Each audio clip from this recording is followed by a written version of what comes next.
Mon œil curieux raffole depuis longtemps des revues médicales aux images toutes plus fascinantes les unes que les autres. Avide, mon regard parcourt les photographies de sujets affectés par les maladies de peau, lésions et infections, les schémas du cerveau, les avant-après d'un nouveau traitement et surtout ces images incroyables révélant les structures du biologique. Ces images sondent l'univers du corps humain, de la surface de la peau aux structures microscopiques internes qu'il compose. Magnifié par l'œil du microscope et souvent coloré par divers marqueurs, microbes et cellules perdent en quelque sorte leur caractère menaçant et se transforment en autant de paysages grandioses. Derrière toutes ces images et au-delà de ces corps fragmentés dont on ne montre qu'une infime partie, se trouvent évidemment des individus, des identités habituellement anonymes, qui, d'une certaine manière, contribuent à la science et au développement d'un savoir médical. Mon propos d'aujourd'hui s'attardera à l'un de ces individus, longtemps resté dans l'anonymat, mais désormais connu de par le monde, et de la lignée cellulaire fascinante qui en a été tirée. C'est une histoire scientifique, éthique, mais aussi artistique que l'histoire des cellules est là. Le 29 janvier 1951, Henrietta Lacks, une femme afro-américaine de 30 ans, mère de 5 enfants, travailleuse des champs de coton, issue d'un milieu pauvre et sans éducation, se rend à l'hôpital Johns Hopkins de Baltimore, dans l'État du Maryland. Elle souffre de saignements inexpliqués et affirme avoir un nœud à l'utérus. En l'examinant, le docteur Howard Jones découvre au col de l'utérus de la patiente une masse d'environ 5 cm de diamètre, d'une couleur et d'une texture telle qu'il n'en a jamais vu auparavant. Il effectue une biopsie prélevant un échantillon à des fins d'analyse. Fait intéressant, la patiente avait accouché à ce même hôpital 3 mois auparavant et aucune note au dossier n'indiquait la présence d'une anomalie. Soit les médecins n'avaient pas remarqué la tumeur, soit celle-ci avait poussé à une vitesse impressionnante. Quelques jours après ces événements, le Dr Jones reçoit le résultat de la biopsie. Carcinome épidermoïde du col de l'utérus, stage 1. La patiente est informée du diagnostic, mais n'en fait ni part à son mari, ni au reste de sa famille, expliquant seulement qu'elle doit retourner à l'hôpital pour divers tests et pour recevoir une médication quelconque. À Johns Hopkins, on lui fera donc son premier traitement au radium, que l'on croit alors efficace contre les cancers, alors qu'il ne tue évidemment pas uniquement les cellules cancéreuses, mais aussi les cellules saines. Pendant que la patiente est inconsciente sur la table d'opération et prête pour l'intervention, où du radium sera inséré à l'intérieur de son corps, le docteur chargé de l'opération, Lawrence Wharton, recueille 2 échantillons de tissu du col de l'utérus d'Henrietta Lacks. Un à même la tumeur cancéreuse et un autre dans les tissus sains se trouvant à proximité de la tumeur. Après une courte convalescence de 2 jours, Lacks retourne chez elle et poursuit ses activités quotidiennes. Elle n'informe toujours pas sa famille de sa condition, mis à part une proche cousine à qui elle avoue avoir un cancer, mais ajoutant du même coup qu'elle va bien et qu'il ne s'agit de rien de sérieux. Mais au fil des traitements au radium, l'état de la patiente s'aggrave. En plus des saignements abondants, la peau de la région irradiée devient complètement noire, carrément calcinée par les traitements. Un à un, ses organes seront affectés par les métastases. Lacks n'informe que tardivement sa famille du mal qui l'afflige. Son cancer est alors à un stade très avancé. Ils la verront rapidement s'affaiblir et dépérir. Au mois de septembre suivant, le corps d'Henrietta Lacks est presque entièrement envahi par les tumeurs cancéreuses. Elle meurt le 4 octobre 1951 à l'âge de 31 ans. Lors de la toute première visite d'Henrietta Lacks à l'hôpital Johns Hopkins, le Dr Jones, qui réalise la biopsie, et son patron, le Dr Richard Wesley Thielind, ont déjà entrepris d'importantes recherches sur les traitements des diverses formes de cancer de l'utérus. Ils demandent à George Gay, scientifique dirigeant la recherche en culture tissulaire à Hopkins, d'utiliser les cellules de la patiente pour en faire une culture tissulaire. En échange, Gay pourrait conserver une partie des tissus prélevés sur cette dernière. Il accepta. George Gay et sa femme Margaret travaillaient déjà depuis 30 ans à tenter de cultiver des cellules malignes hors du corps, espérant les utiliser pour trouver la cause et une cure au cancer. Ils récoltaient donc autant d'échantillons de tissus humains que possible, provenant de plusieurs types de cancers. Gay se décrivait d'ailleurs lui-même comme le plus célèbre vautour du monde, feeding on human specimens almost constantly. La majorité des cellules utilisées pour ces recherches mouraient rapidement et celles qui survivaient quelque temps se développaient à peine. Il demeurait pourtant déterminé à réaliser la première lignée cellulaire immortelle, une lignée cellulaire se divisant constamment, descendant d'un seul et même échantillon cellulaire, des cellules se régénérant d'elles-mêmes. Immédiatement après l'intervention sur l'axe, lors de son premier traitement au radium, les échantillons prélevés lors des biopsies sont acheminés au laboratoire du Dr Gay, où Marie, son assistante, divise les tissus en minuscules parcelles qu'elle dépose dans des douzaines d'éprouvettes, les imbibant de médium de culture, afin de leur donner la possibilité de croître. Sur chaque éprouvette qu'elle identifie, elle inscrit comme d'habitude les 2 premières lettres du prénom et les deux premières lettres du nom de famille de la patiente.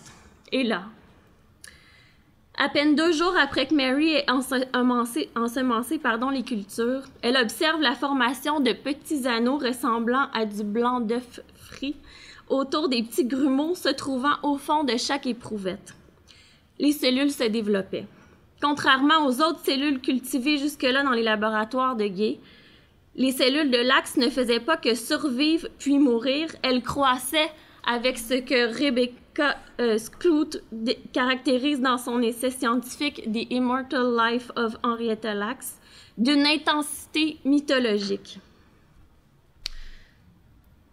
Non seulement les cellules ne mouraient pas, mais en plus, elles se multipliaient à une vitesse jamais observée à ce jour, doublant chaque jour leur volume.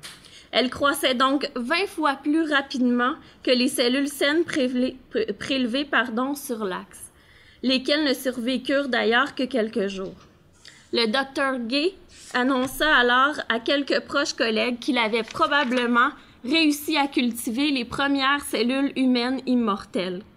Ses collègues démontrèrent un vif intérêt pour celles-ci et demandèrent à Gay de leur en fournir un échantillon. Ce fut le début de la diffusion des cellules HeLa à travers le monde. Pour accélérer l'avancement des recherches sur le cancer, Gay envoyait les cellules HeLa à tout scientifique pouvant les utiliser dans le cadre de recherches sur le cancer. Gay envoyait donc ces cultures par cargo ou par avion dans des éprouvettes auxquelles étaient ajoutées quelques gouttes de bouillon nutritif, juste qu'il fallait pour garder les cellules en vie pendant le voyage. Souvent, les pilotes d'avion conservaient les éprouvettes dans leur poche de chemise, gardant les cultures à température du corps comme si elles se trouvaient dans un incubateur. Gay expédia notamment ces cellules à des chercheurs du Texas, de New York, d'Amsterdam, de l'Inde, etc. Ceux-ci en donnèrent à leur tour à leurs collègues et ainsi de suite. Rebecca Skloot explique que les cellules HeLa étaient prisées car elles permettaient aux scientifiques de réaliser des expériences impossibles à effectuer sur des êtres humains vivants. Peu importe si les cellules mouraient au cours de ces expériences, ils n'avaient qu'à se réapprovisionner dans leur stock qui s'auto-générait. Au-delà des recherches sur le cancer, les scientifiques utilisaient la lignée HeLa pour observer le comportement des cellules en général. Comment elles réagissaient à un certain environnement ou à une substance chimique précise, si elles produisaient une protéine en particulier, etc. Malgré le fait qu'elles soient cancéreuses, les HeLa partagent plusieurs caractéristiques de base avec les cellules saines. Elles produisent des protéines et communiquent entre elles comme des cellules normales, se divisent, génèrent de l'énergie, expriment des gènes, sont susceptibles aux infections. Il s'agissait donc d'un outil idéal pour synthétiser et étudier notamment les bactéries, les hormones, les protéines et spécialement les virus. La demande croissait sans cesse et rapidement, le Tuskegee Center, un laboratoire issu du Tuskegee Institute, une des universités noires les plus prestigieuses au pays, se mit à approvisionner les chercheurs des laboratoires à travers le monde en cellules HeLa, envoyant des stocks moyennant 10 $ plus les frais de transport. Les HeLa ont alors permis à développer le premier médium de culture standardisé produit au gallon, qui à son tour pouvait être envoyé partout dans le monde. Pour la première fois dans l'histoire, les chercheurs du monde entier avaient la possibilité de travailler avec les mêmes cellules qui croissaient dans le même médium nutritif, utilisant le même équipement. Et tout ce matériel pouvait leur être livré à leur laboratoire. La demande était grande. Les chercheurs préféraient acheter les matériaux nécessaires à leur recherche sans avoir à les préparer eux-mêmes. Tuskegee n'étant pas assez importante pour pallier à la demande en forte croissance, la compagnie Microbiological,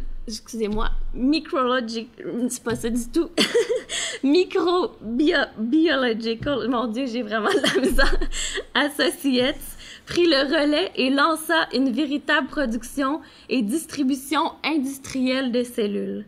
Était née une industrie multibillionnaire reposant uniquement sur la vente de matériaux biologiques humains.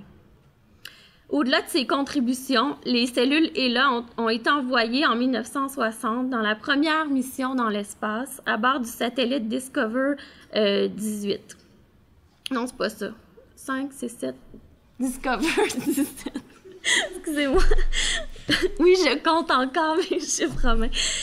Afin d'observer la réaction des cellules humaines à un environnement sans gravité.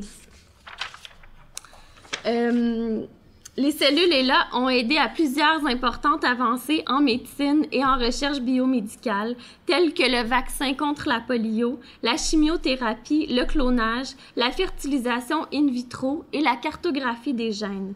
Il existe aujourd'hui, à travers le monde, des trillions de cellules de plus que ce que le corps même d'Henrietta Lacks en contenait. Selon certains scientifiques, si l'on pouvait aligner toutes les cellules HeLa une à une, on pourrait faire le tour de la Terre 3 fois. HeLa a littéralement conquis le monde. En 2000, l'artiste écossaise Christine Borland expose pour la première fois son œuvre HeLa Hut. L'installation minimaliste se compose d'une table de travail où est posé un microscope numérique auquel est branché un moniteur vidéo, lequel retransmet en direct l'image du microscope. Le spectateur peut ainsi observer des cellules HeLa vivantes flottant dans un bouillon de culture nutritif conservé à une température constante de 37 degrés, permettant aux cellules de se développer aisément. À son tour, en 2004, l'artiste australienne Cynthia Vespaget présente aussi une œuvre intégrant les cellules HeLa, The Anarchy Cell Line.